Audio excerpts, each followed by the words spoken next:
الله وكفى والصلاة والسلام على من لا نبي بعده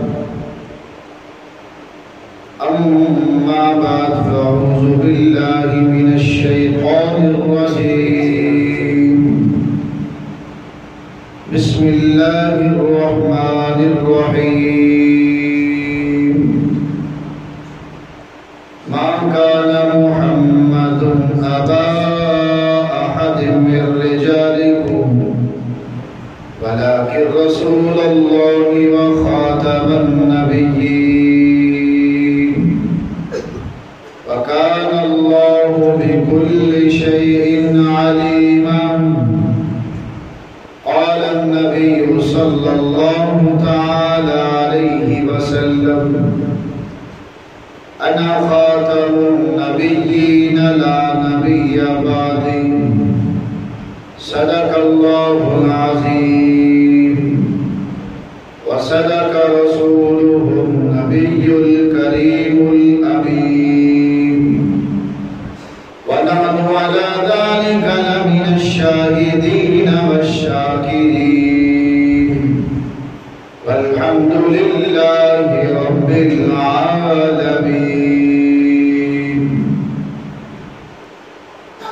نماز اچھی حج اچھا زکاة اچھی مگر ان سب کے باوجود میں مسلمان ہو نہیں سکتا نہ جب تک کٹ مروں کھا جائے بدعا کی حرمت پر خدا شاہد ہے کہ کامل ایمان ہو نہیں سکتا. تمام حضرات محبت سے درود پاک اللہم صلی علی محمد وعلی آل محمد کما صلیت علی ابراہیم وعلی آل ابراہیم انکا حمید مجید. اللهم بارك على محمد وعلى آل محمد كما باركت على إبراهيم وعلى آل إبراهيم إنك حميد مجيد. ہمارے مخدوم بانی و مقتدر حضرت مولانا قاری محمد امام صاحب دامن برکاتہم عالیہ خطیب مسجد حاضر ہمارے مہمان ہمارے میزبان جناب مولانا قاسم عمران صاحب اور ہمارے شبان ختم نبوت کے بڑے ہی منجے ہوئے ساتھی جناب محترم مولانا عبدالماجد صاحب حفظہ اللہ. ان تمام حضرات کی پرخلوص دعوت پر آپ کے شہر گجرانوالہ اور اس مسجد میں پہلی مرتبہ اپنی جماعت شبان ختم نبوت کے پلیٹ فارم سے عقیدہ ختم نبوت سیشن بڑھانے کے حوالے سے حاضری ہوئی ہے. میری جماعت شبان ختم نبوت پاکستان کے طول و عرض میں ہر ضلع اور شہر میں بحمدہ تعالی اب تک اس طرح کے 3400 کے قریب الحمدللہ پروگرامات کر چکی ہے. میری جماعت شبان ختم نبوت کے زیر اہتمام 1000 لوگوں نے قادیانیت ہندوازم اور عیسائیت کو چھوڑ کر الحمدللہ آقا مدنی کا کلمہ پڑھا ہے. سب کہے سبحان اللہ. حضرات محترم آج کا یہ مختصر سی نشست جس کی تقریباً کوئی 134 سلائیڈ ہے آپ کے سامنے دکھایا جائے گا. پہلے دور میں علماء کسی بھی جگہ ختم نبوت کا پیغام پہنچانے جاتے تو اپنے ساتھ کتابوں کا انبار لے کر کے جایا کرتے تھے۔ حوالہ جات کتاب کی شکل میں لوگوں کو دکھاتے تھے، جس سے لوگوں کو یقین ہو جایا کرتا تھا۔ اب میرے دوستو، جدت کو اپناتے ہوئے لوگوں کے پاس چونکہ وقت نہیں ہے، وقت کے پیش نظر یہ جدید طریقہ اختیار کیا ہے۔ اس میں تمام ان کتابوں کے حوالہ جات ہیں کہ جو ایک ختم نبوت کا پیغام پہنچانے میں کاربن ثابت ہوتے ہیں۔ حضرات محترم، کسی بھی مذہب کے ماننے والے کا کوئی نہ کوئی عقیدہ ضرور ہوتا ہے۔ عقیدہ عقد سے نکلا ہے، اور عقد کا لغوی معنی ہے گرا باندھنا۔ اصطلاحی معنی ہے کہ کسی بھی آدمی کے اندر تصورات اور خیالات کا مجموعہ جن کو سامنے رکھتا ہوا ایک آدمی اپنی مذہبی رسومات ادا کرتا ہے، مذہبی زندگی گزارتا ہے۔ ہر ایک مذہب کا ماننے والوں کا کوئی نہ کوئی عقیدہ ضرور ہے۔ جس کا کچھ بھی نہیں ہے اس کا بھی ایک عقیدہ ہے۔ جیسے کہ عیسائیوں کا یہ عقیدہ ہے کہ حضرت عیسیٰ نبینا علیہ السلام علیہ باللہ اللہ کے نبی نہیں ہیں، بلکہ استغفر اللہ علیہ باللہ اللہ کے بیٹے ہیں۔ ان کو تمام عیسائیوں کی طرف سے سولی پر لٹکا دیا گیا ہے۔ آج کے بعد عیسائی جتنے مرضی گناہ کریں، ان سے ان کے گناہوں کے بارے میں پوچھا نہیں جائے گا۔ ہندوؤں کا یہ کہنا اور ماننا ہے مرنے کے بعد اگر چتا کو آگ جلا دی جائے تو اس کے زندگی بھر کے گناہ معاف ہو جاتے ہیں۔ میرے دوستو، اسلام نے بھی ایک عقیدہ دیا ہے۔ اللہ تبارک و تعالیٰ نے ارشاد فرمایا، ان الذین آمنوا وعملوا الصالحات کانت لہم جنات الفردوس نزلا۔ جو بندے ایمان لائے، اعمال اچھے کرتے رہے، ان دونوں طبقے کے لیے اللہ رب العالمین کے ہاں جنت الفردوس تیار ہے۔ اور میرے دوست، علماء مفسرین فرماتے ہیں ان الذین آمنوا سے مراد جس بندے کا عقیدہ ٹھیک ہے۔ صرف عقیدہ ٹھیک ہونا ضروری نہیں، عقیدے کے ساتھ اعمال بھی کرتا رہا ہو، اس بندے کے لیے جنت الفردوس کا وعدہ ہے۔ میرے دوست، عقیدے میں مارجن کوئی نہیں، عمل میں مارجن ضرور ہے۔ دنیا کائنات میں آپ نے ایسا بندہ دیکھا ہوگا کہ جس کا ایک بازو نہیں، ایک ٹانگ سے معذور آدمی بھی آپ کو ملے گا، کسی کا گردہ نہیں آدمی آپ کو ملے گا، کسی کی آنکھیں نہیں آدمی آپ کو ملے گا، جسم کا کوئی حصہ نہیں ہے آدمی آپ کو ملے گا اگر صحیح سر اس کا سلامت ہے۔ لیکن اگر میرے دوستو اس بندے کا سر نہیں ہے، جسم کے باقی اعضاء موجود ہیں، تو میرے دوستو ایسا آدمی آپ کو زمین پہ چلتا ہوا نظر نہیں آئے گا، زمین کے نیچے آپ کو ملے گا۔ میرے دوستو توجہ آپ نے ضرور رکھنی ہے کیونکہ عقیدے کا مسئلہ ہے۔ تو عقیدہ اعمال میں سر کی حیثیت رکھتا ہے۔ اگر بندہ مسلمان ہے، نماز نہیں پڑھتا گنہگار ہے، روزہ نہیں رکھتا گنہگار ہے، حج زکوٰۃ ادا نہیں کرتا گنہگار ہے، لیکن اگر ایک بندہ سرے سے مسلمان ہی نہیں ہے، اعمال کا پہاڑ کھڑا کر دیتا ہے، نمازیں لمبی لمبی پڑھتا ہے، حج زکوٰۃ بھی دیتا ہے، لیکن میرے دوستو اس بندے کا اگر عقیدہ ٹھیک نہیں تو وہ بندہ اپنے اعمال کی وجہ سے بخشا نہیں جائے گا۔ وجہ کیا ہے؟ بندے کا عقیدہ نہیں ہے۔ عقیدہ ہے تو لیکن ٹھیک نہیں ہے۔ تو حضرات محترم، اللہ تبارک و تعالیٰ نے ارشاد فرمایا، وَمَن يَكْفُرْ بِالْإِيمَانِ، جو بندہ اپنے ایمان سے پھر جائے، ایمان لانے کے بعد ایمان سے پھر گیا، اللہ رب العالمین کا فیصلہ ہے کہ اللہ رب العالمین اس بندے کے اعمال کو غارت کر دیں گے اور آخرت میں یہ بندہ نقصان اٹھانے والا ہے۔ حضرات محترم، ویسے تو عقائد بے شمار ہیں. شیخ الحدیث حضرت مولانا زکریا رحمۃ اللہ تعالیٰ علیہ نے 68 کے قریب عقائد فضائل اعمال میں لکھے ہیں. ان میں سے 3 بنیادی عقائد ہیں. ایک عقیدہ عقیدہ توحید ہے، ایک عقیدہ عقیدہ رسالت ہے، ایک عقیدہ عقیدہ قیامت ہے. عقیدہ توحید کیا ہے؟ کہ اللہ رب العالمین اپنی ذات میں اور اپنی صفات میں اپنا ثانی اور نظیر نہیں رکھتے. قل هو اللہ احد. اللہ کتنے ہیں؟ سب بولے اللہ ایک. اللہ الصمد، اللہ بے نیاز ہے. اللہ الصمد، اللہ بے نیاز ہے.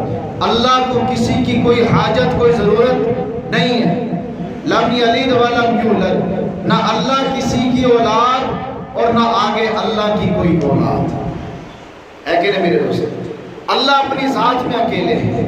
لیسا کمثلہ شیء، اللہ جیسا مثل میں مثال میں بھی کوئی نہیں ہے. میرے دوستو اللہ اپنی ذات میں اکیلے، اللہ اپنی صفات میں اکیلے. عقیدہ توحید ہے. عقیدہ رسالت کیا ہے؟ کہ اللہ رب العالمین نے انبیاء کرام علیہ السلام کا سلسلہ انسانوں کی ہدایت کے لیے، انسانوں کی اصلاح کے لیے جاری و ساری فرمایا.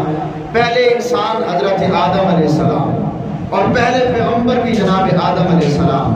نبوت کا سلسلہ آدم علیہ السلام سے شروع ہو کر کے حضور سرور کونین، ساقی کوثر، شافی محشر، صادق الامین، ہادی و رہبر، آمنہ کے لال، حبیب رب ذوالجلال، احمد مجتبیٰ، محمد مصطفیٰ صلی اللہ تعالی علیہ وسلم کی ذات گرامی پر ختم ہو جاتا ہے. اس عقیدے کو عقیدہ رسالت کہتے ہیں. عقیدہ قیامت کیا ہے؟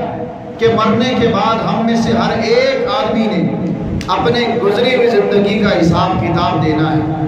اگر اعمال اچھے کیے تو سیدھا جنت ملے گا.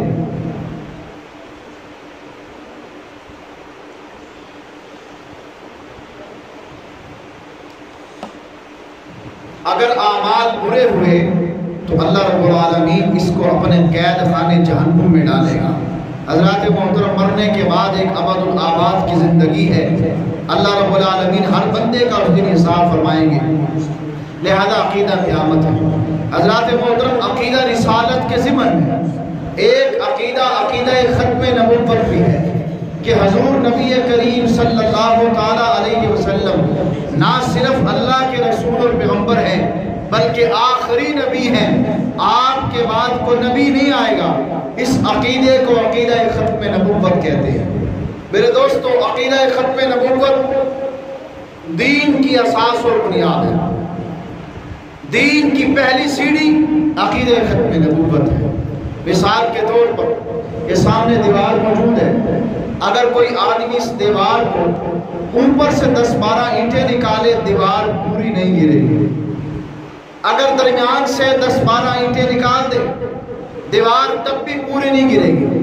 لیکن اگر کسی بندے نے اس دیوار کی بنیاد کو ہلایا نتیجہ یہ نکلے گا کہ پوری دیوار دھڑم کر کے گر جائے گی، اس لیے کہ اس دیوار کی بنیاد کو ہلایا گیا ہے. میرے دوستو، عقیدہ ختم نبوت بھی دین کی بنیاد ہے. عقیدہ ختم نبوت بندے کا ہے نماز پڑھے شریعت کے مطابق قابل قبول ہے، حج روزہ زکوٰۃ کرے قابل قبول ہے. اگر عقیدہ ختم نبوت پر ایمان نہیں، نماز پڑھے گا قابل قبول نہیں ہے، حج کرے گا قابل قبول نہیں ہے، زکوٰۃ دے گا قابل قبول نہیں ہے، ہسپتال بنائے گا قابل قبول نہیں ہے. دنیا میں جتنے بھی رفائی کام کر دے اس بندے کی اللہ کے ہاں کوئی قابلیت نہیں ہے اگر اس بندے کا عقیدہ ختم نبوت پر ایمان کوئی نہیں. میرے دوستو، عقیدہ ختم نبوت دین کی بنیاد ہے. یہی وجہ ہے کہ اللہ رب العالمین نے عقیدہ ختم نبوت کو قرآن مجید کی 100 آیات کے اندر بیان فرمایا. پیغمبر علیہ السلام نے 210 احادیث کے اندر بیان فرمایا.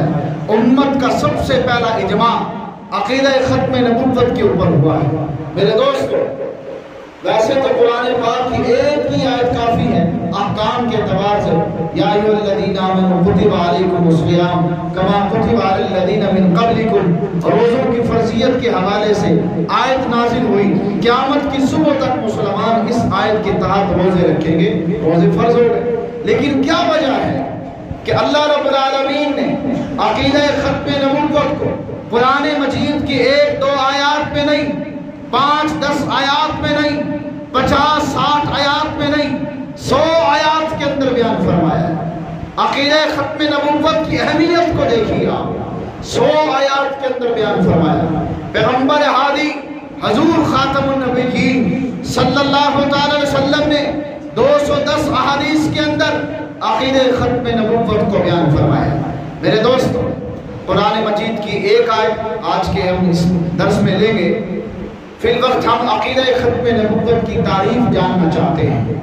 اگر میں کسی سے پوچھوں کہ آپ بتائیں کہ جی عقیدہ ختم نبوت کسے کہتے ہیں، تو آپ اور مجھے تقریباً یہی پتہ ہے جو عام لوگوں کو پتہ ہے کہ عقیدہ ختم نبوت کہتے ہیں کہ حضور اکرم صلی اللہ تعالی علیہ وسلم اللہ کے آخری نبی و رسول ہیں، آپ کے بعد کوئی نبی نہیں آئے گا، اس کو عقیدہ ختم نبوت کہتے ہیں۔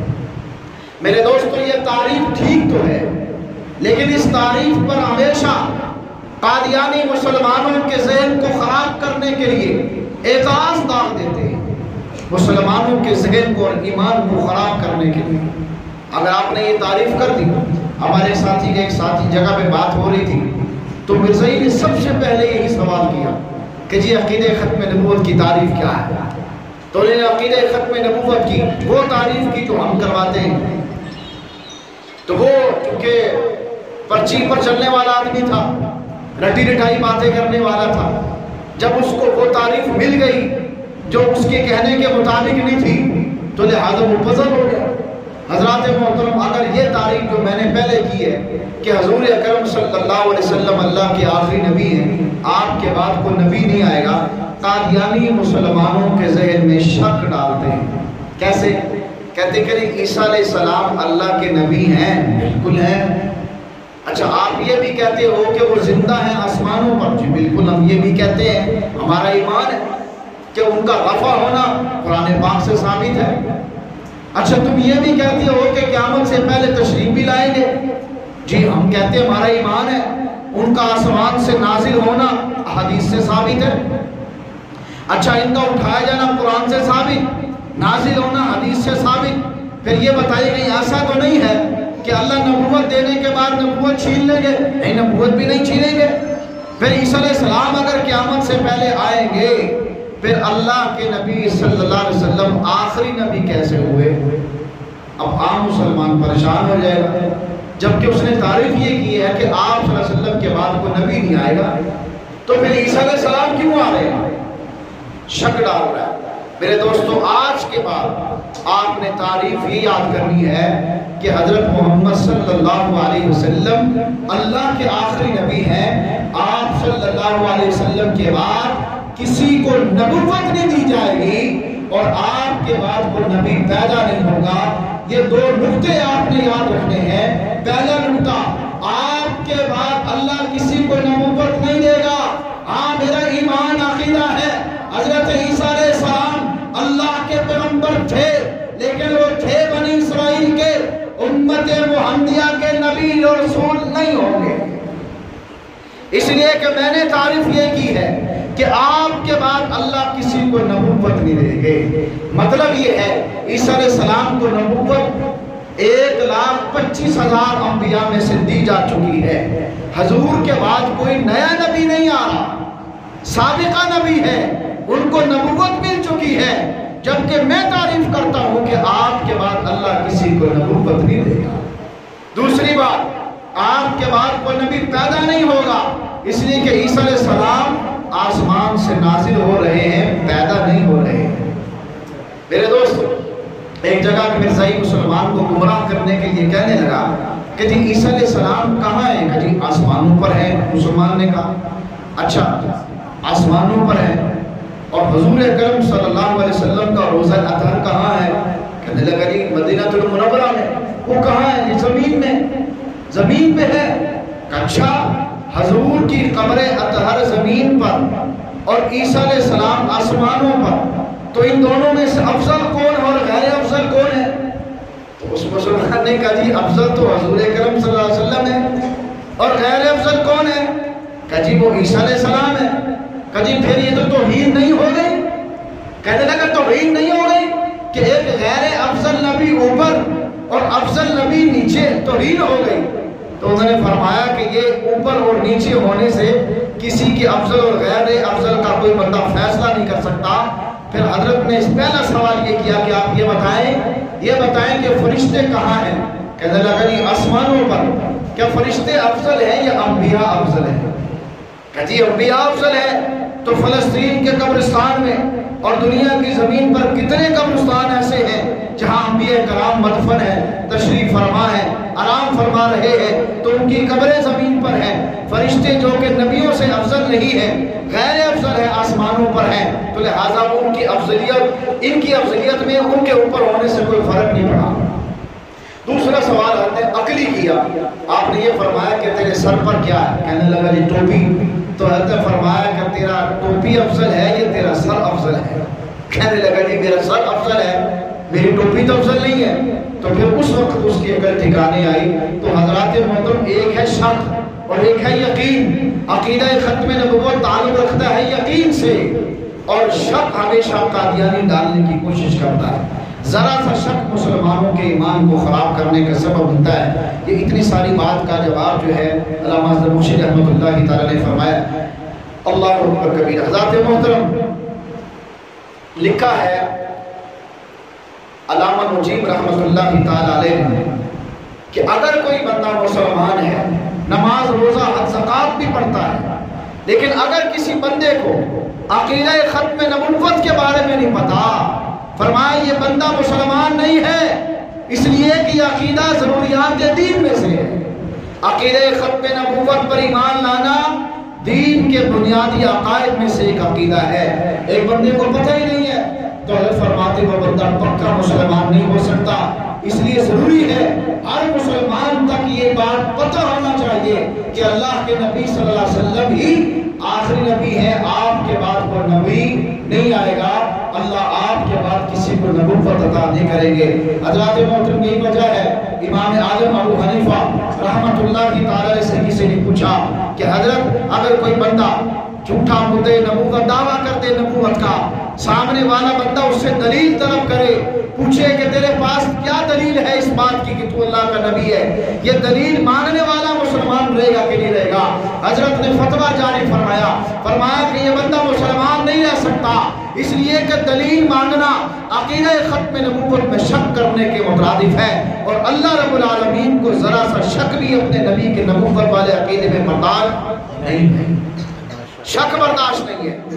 میرے دوستو، میرے عزیزو، یہی وجہ ہے کہ اللہ رب العالمین نے قرآن مجید کی 100 آیات میں بیان فرمایا ہے۔ سورۃ الاحزاب کی آیت نمبر 40 جو خطبے میں نے تلاوت کی ہے، ہم اسی ایک آیت کے اوپر آج آپ کے سامنے بات کرتے ہیں۔ اللہ رب العالمین نے ارشاد فرمایا ما کان محمد ابا احد من رجالکم، کہ محمد صلی اللہ علیہ وسلم تم مردوں میں سے کسی کے باپ نہیں ہے، ولکن رسول اللہ، لیکن اللہ کے رسول ہیں، وخاتم النبیین، اور نبوت کے سلسلے کو ختم کرنے والے ہیں۔ حضرات محترم، یہاں ایک نقطہ ہے، اللہ کریم نے ارشاد فرمایا تم مردوں میں سے کسی کے باپ نہیں ہے، حالانکہ اللہ کے نبی صلی اللہ علیہ وسلم کے تو 3 صاحبزادے بھی تھے، طیب، طاہر، قاسم، عبداللہ، ایک کے 2 نام تھے، 3 تو آپ کے بیٹے تھے، آپ کے صاحبزادے تھے۔ اللہ کریم فرما رہے ہیں کہ تم مردوں میں سے کسی کے باپ نہیں ہے۔ اس میں نقطہ کیا ہے؟ حضرات محترم، عربی کلام کے اندر نابالغ بچے کو غلام کہتے ہیں، اور عربی کلام کے اندر بالغ کو، یعنی جس کی عمر 15 سال ہو جائے، اس کو رجل کہتے ہیں۔ تاجدار انبیاء صلی اللہ علیہ وسلم کے تینوں صاحبزادے بلوغت سے پہلے دنیا سے انتقال کر گئے تھے، پردہ فرما گئے تھے۔ میرے دوستو، اس لیے وہ 15 سال کی عمر کو پہنچے نہیں، اس لیے اس آیت کے تحت وہ داخل نہیں ہے۔ اس لیے اللہ کریم نے فرمایا کہ محمد صلی اللہ علیہ وسلم تم مردوں میں سے کسی کے باپ نہیں ہیں، لیکن اللہ کے رسول ہیں، اور نبوت کے سلسلے کو بند کرنے والے ایسے مثال کے طور پر عرض کرتا ہوں، دروازہ بند ہو جائے، ایک آخری آدمی دروازہ بند کر دیا جائے اور تالا لگا دیا جائے، چابی بھی اس کے پاس ہو، مطلب کیا ہے کہ کوئی بندہ بھی کمرے سے باہر نہیں جا سکتا، باہر کا بندہ اندر نہیں آ سکتا۔ حضور نبی کریم صلی اللہ علیہ وسلم کے تشریف لانے کے بعد نبوت کا محل مکمل ہو گیا۔ اب اللہ کریم انبیاء میں سے کسی سے نبوت چھینے گا نہیں اور آپ کے بعد کسی کو نبوت دے گا نہیں۔ حضرات محترم، احادیث میں سے بھی یہ عقیدہ ثابت ہے۔ ایک حدیث کو ہم لیتے ہیں، حدیث مبارکہ میں آتا ہے خطبہ حجۃ الوداع کے موقع پر حضور اکرم صلی اللہ علیہ وسلم نے سوالات صحابہ کرام کو مخاطب ہو کر کے ارشاد فرمایا کم و بیش، یا ایھا الناس، اے لوگو یاد رکھنا بڑی قیمتی بات ہے، بڑی قیمتی حدیث اللہ کے نبی نے اپنی امت کے سامنے رکھی ہے۔ ایک ہی آپ نے حج فرمایا ہے، صحابہ کرام کا کثیر مجمع موجود ہے، اللہ کے نبی فرما رہے انہ لا نبی بعدی، اے لوگو یاد رکھنا کہ میرے بعد کوئی نبی نہیں آئے گا، ولا امت بعدکم، تمہارے بعد بھی کوئی امت نہیں ہے۔ میرے دوستو، قرآن مجید کی 100 آیات پیغمبر علیہ السلام کی 210 احادیث کو حضرت مفتی شفیع عثمانی صاحب نور اللہ مرقدہ نے اپنی کتاب ختم نبوت کامل میں ان 100 آیات کو جمع کیا ہے، 210 احادیث کو جمع کیا ہے۔ میرے دوستو، جو چیز جتنی زیادہ قیمتی ہوتی ہے اس کی چوکیداری، اس کی حفاظت اتنی زیادہ بڑھ جایا کرتی ہے۔ مثال کے طور پر اگر میں اپنے بچے کو سائیکل لے کر کے دیتا ہوں تو اس کو کہوں گا کہ بیٹا یہ سائیکل جہاں کہیں آپ نے کھڑی کرنی ہے تو لہذا اس کو لاک بھی لگانا ہے، کہیں ایسا نہ ہو کہ کوئی اس کو چوری کر لے۔ جی ابا جی ٹھیک ہے جی، میں جہاں بھی اس کو کھڑی کروں گا تالا لگاؤں گا تاکہ کوئی اس کو چوری نہ کر لے۔ میرے دوستو، اللہ کے نبی صلی اللہ علیہ وسلم نے جہاں عقیدہ ختم نبوت کی فضیلت کو، اہمیت کو لوگوں کے سامنے رکھا ہے، وہیں ختم نبوت کے چور، ڈاکو، چکی اور بے ایمانوں کا تعارف بھی کروایا ہے۔ تاجدار انبیاء صلی اللہ علیہ وسلم نے ارشاد فرمایا انہ سیکون فی امتی 30 کذابون کلہم یزعم انہ نبی وانا خاتم النبیین لا نبی بعدی۔ اے لوگوں کریم، میرے امت میں 30 کذاب پیدا ہوں گے، ان میں سے ہر ایک یہ دعویٰ کرے گا کہ میں اللہ کا نبی ہوں، حالانکہ میں آخری نبی ہوں، میرے بعد کو نبی نہیں آئے گا۔ میرے دوستو، میرا ایمان عقیدہ ہے، آپ کا ایمان اور عقیدہ ہے کہ اللہ کے نبی نے جو بات کہی ہے وہ وحی کا درجہ رکھتی ہے، وحی غیر مطلوب ہے، ایسی وحی ہے کہ جس کی تلاوت نہیں کی جاتی۔ میرا ایمان اور عقیدہ ہے پیغمبر ہادی صلی اللہ علیہ وسلم اپنی زبان سے جو بھی جملہ کہتے تھے وہ وحی ہوا کرتا تھا۔ حضور نے فرما دی بات سچی ہونی ہے، 30 نے آنا ہے۔ میرے دوستو، 30 میں سے 2 نے پیغمبر علیہ السلام کی زندگی میں نبوت کا جھوٹا دعویٰ کیا۔ ایک کو لوگوں اسود انسی کے نام سے جانا جاتا ہے۔ اسود انسی یمن کا رہنے والا، صنعاء شہر کا رہنے والا یہ بدبخت آدمی تھا۔ اس نے اللہ کے نبی صلی اللہ علیہ وسلم کے ہوتے ہوئے، وحی کا زمانہ ہے، اللہ کے نبی صلی اللہ علیہ وسلم کی زندگی میں اس بندے نے نبوت کا جھوٹا دعویٰ کر دیا۔ حضور اکرم صلی اللہ علیہ وسلم نے ارشاد فرمایا جائے کوئی بندہ اس بندے کو قتل کر کے میری آنکھوں کو ٹھنڈک پہنچا دے۔ حضرت سیدنا فیروز دہلوی رضی اللہ تعالیٰ تشریف لے جاتے ہیں، اس بدبخت آدمی کو قتل کرنے کے بعد جہنم رسید کرتے ہیں، اور اللہ کے نبی صلی اللہ علیہ وسلم کو خبر ملی۔ اللہ کے نبی صلی اللہ علیہ وسلم نے ارشاد فرمایا فازا فیروز، فیروز کامیاب ہو گیا۔ آپ نے فرمایا کامیاب ہے وہ چہرہ جس نے ختم نبوت پر پہرا دیا ہے۔ ختم نبوت کے اس مجاہد کو دنیا میں اللہ کے نبی صلی اللہ علیہ وسلم نے خوشخبری سنا دی، یہ بندہ کامیاب ہو گیا، یہ ختم نبوت کا محافظ کامیاب ہو گیا۔ میرے دوستو، دوسرا بندہ مسیلمہ کذاب یمامہ میں بدبخت آدمی کو قتل کیا گیا۔ حضرت وحشی بن حرب رضی اللہ تعالیٰ نے اس بندے کو واصل جہنم کیا ہے۔ میرے دوستو، ویسے تو شہدائے ختم نبوت کی ایک لمبی لسٹ ہے، اور ان میں سے پہلا نام حضرت حبیب بن زید رضی اللہ تعالیٰ عنہ کا ہے۔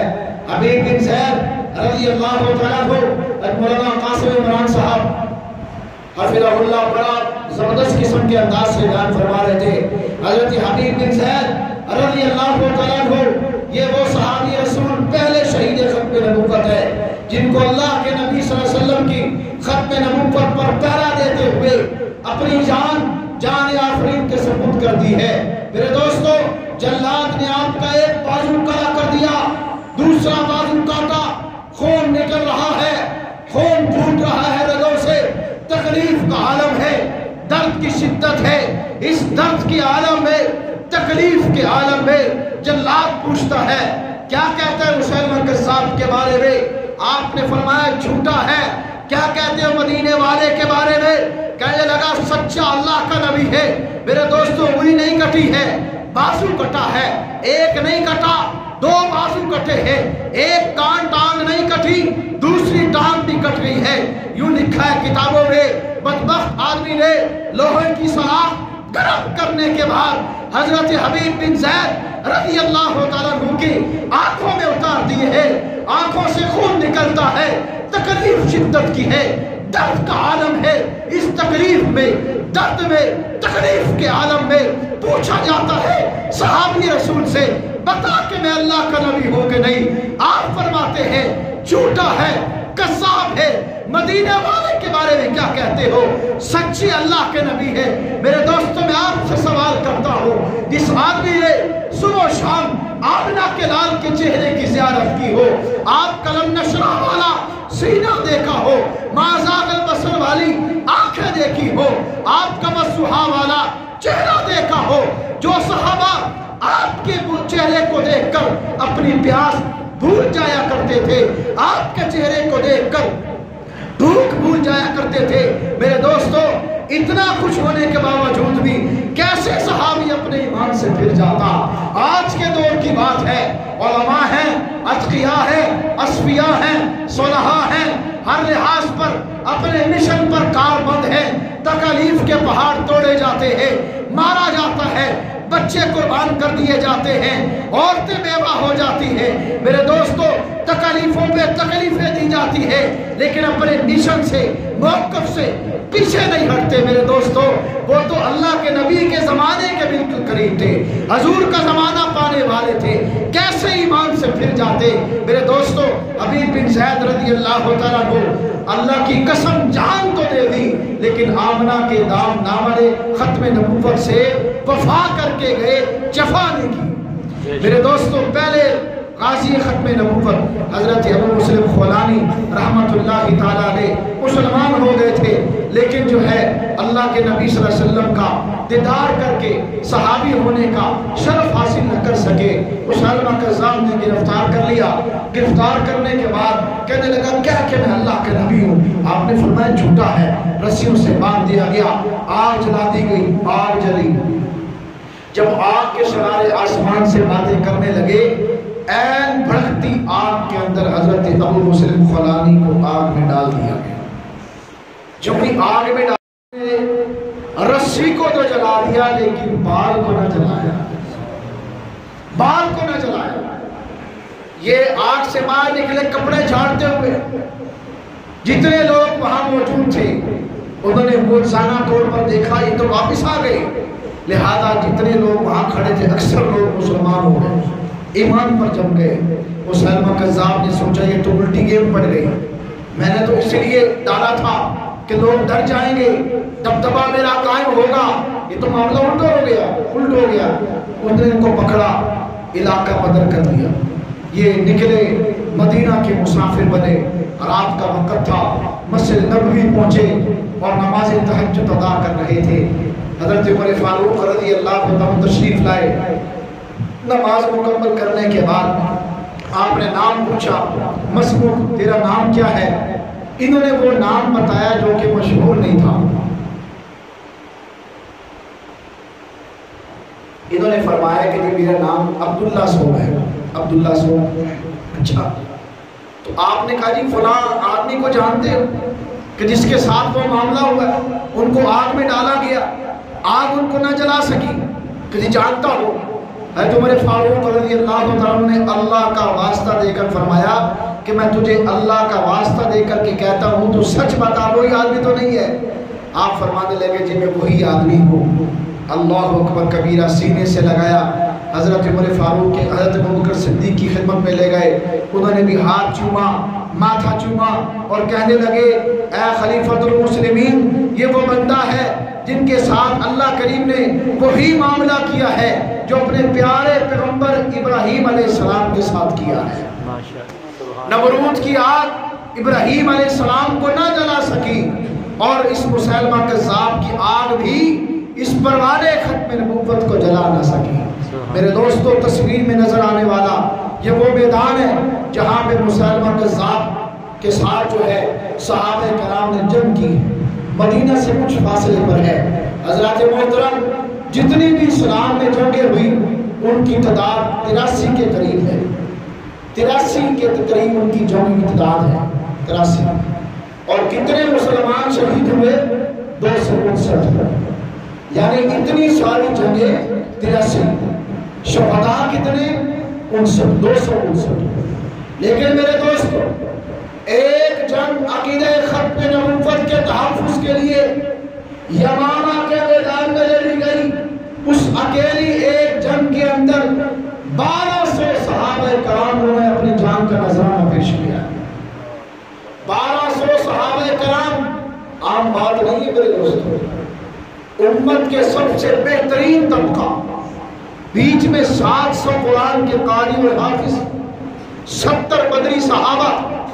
حضرت سیدنا ابوبکر صدیق رضی اللہ عنہ نے قانون بنایا تھا کہ بدری صحابہ کو کسی جنگ میں نہیں لے جایا جائے گا، لیکن عقیدہ ختم نبوت کی جب بات آئی، ان 1200 صحابہ کرام کے ساتھ یہ 70 بدری صحابہ کرام بھی ساتھ چلے۔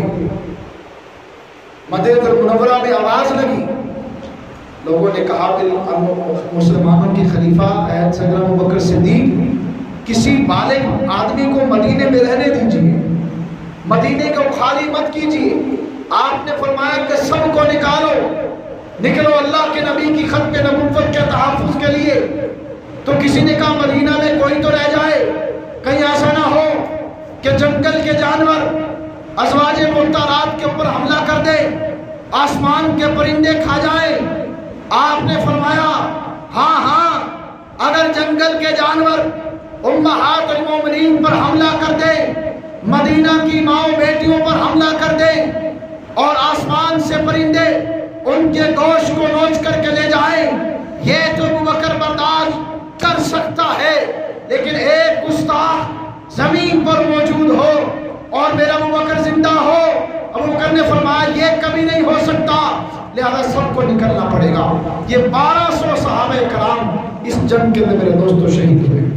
میرے دوستو، ہر دور کے اندر یہ کوشش رہی ہے اہل کفار کی کہ مسلمانوں کے قلوب سے محبت رسول کو نکالا جائے، اللہ کے نبی صلی اللہ علیہ وسلم کی محبت کو نکالا جائے، کیونکہ جب تک مسلمان کے دل میں یہ چیز ہے انشاءاللہ کفر پر ہمارا روح قائم رہے گا، اور جب خدا نخواستہ مسلمانوں کے دلوں سے یہ چیز نکل گئی پھر اللہ کے ہاں بھی یہ مسلمان گر جائے گا اور کفار کو اللہ تعالیٰ یہ مسلمانوں پر غلبہ دے دے گا۔ محبت رسول کا ہونا بہت ضروری ہے میرے دوست۔ اس دور کا کافر بھی سمجھتا تھا، اس کو آپ کی نماز سے مسئلہ نہیں ہے، آپ کے روزے حج زکات سے بھی مسئلہ نہیں ہے، اس کو مسئلہ محبت رسول سے ہے۔ اس لیے ہر گزرتے وقت کے ساتھ وہ اللہ کے نبی صلی اللہ علیہ وسلم کے گستاخانہ خاکے شائع کرتا ہے، کوئی نہ کوئی کام ایسا کرتا رہتا ہے، مسلمانوں کے ایمان کو پرکھتا رہتا ہے کہ دیکھیں کس لیول پہ مسلمانوں کا ایمان ہے۔ میرے دوستو، آج کے دور کے کافر کا بھی یہی کام ہے۔ معاملہ یہ ہوا 1857 کی تحریک آزادی میں انگریزوں کی اطاعت سکھوں نے قبول کر لی، ہندوؤں نے انگریزوں کو اپنا حاکم تسلیم کر لیا۔ اگر کوئی طبقہ تھا تو وہ مسلمانوں کا تھا جو انگریز کے سامنے ڈٹ گیا، انہوں نے کہا جی انگریز کو ہم حاکم نہیں مانتے۔ انگریز نے کہا یہ کیا وجہ ہے، ہمیں حاکم کیوں نہیں مانتے، وجہ کیا ہے؟ لہذا اس نے 2 کمیشن بنائے، 2 وفد اس نے روانہ کیے. ایک وفد کا سربراہ لارڈ W ہنٹر نامی ایک آفیسر تھا, اس کو مقرر کیا کہ تم جاؤ بڑے صغیر میں سروے کرو. 59 میں اس کے لیے ذمہ کام لگا.